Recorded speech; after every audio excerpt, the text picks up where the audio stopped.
আসসালামু আলাইকুম ওয়া রাহমাতুল্লাহি ওয়া বারাকাতুহু। প্রিয় দিনী ভাই এবং বোনেরা, আজকের ভিডিওতে আমরা জানব ইফতার করার কিছু সুন্নত এবং দোয়া নিয়মাবলী সম্পর্কে। আজকের ভিডিওতে আমরা জানব। অনেকে আমরা ইফতারের দোয়া জানি, তবে সহিশুদ্ধভাবে না।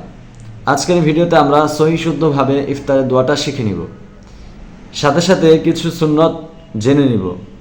এতে কি হবে, জেনে আমল করলে এই আমলের গুরুত্বটা অনেক বেশি হয়ে থাকে। তো যাই হোক, যারা আমার এই চ্যানেলে নতুন এসেছেন তারা আমার এই চ্যানেলটি সাবস্ক্রাইব করে দিবেন, আর যারা পুরাতন আছেন তাদেরকে জানাই অসংখ্য শুকরিয়া। তো চলুন কথা না বাড়িয়ে শুরু করি আজকের ভিডিও।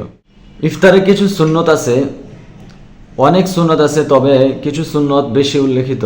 একটা হলো যে ইফতার করার সময় হলে সূর্য ডুবে গেলে দেরি না করা। আজান শুনেছেন, এখন আর দেরি করতে নেই, আজানের সাথে সাথে ইফতার করে নেওয়া। 2 নম্বর হলো খেজুরের মাধ্যমে ইফতার করা। হুজুর সাল্লাল্লাহু আলাইহি ওয়াসাল্লাম ইফতারের সময় খেজুর দিয়ে ইফতার করতেন, এটা অনেক হাদিসে উল্লেখিত আছে। সুতরাং আমরা খেজুর দিয়ে ইফতার করব। 3 নম্বর হলো ইফতারের সময় দোয়া করব। এটা খুবই গুরুত্বপূর্ণ, কারণ এই সময় দোয়া কবুল হয়ে থাকে।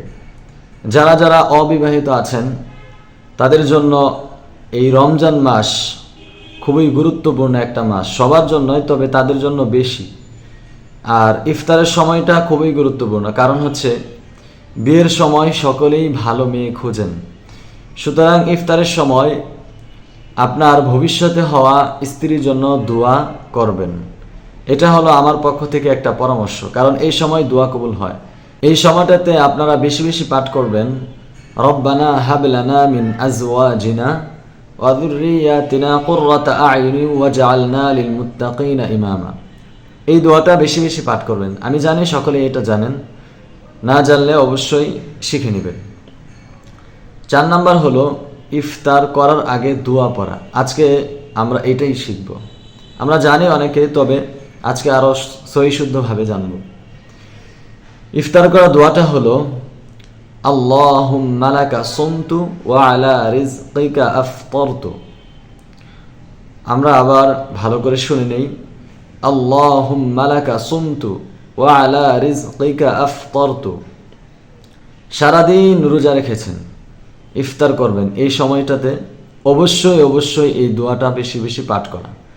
এই দোয়াটা পাঠ করে তারপরে খানা খাওয়া অবশ্যই, কারণ আপনি সারাদিন রোজা রেখেছেন কষ্ট করে।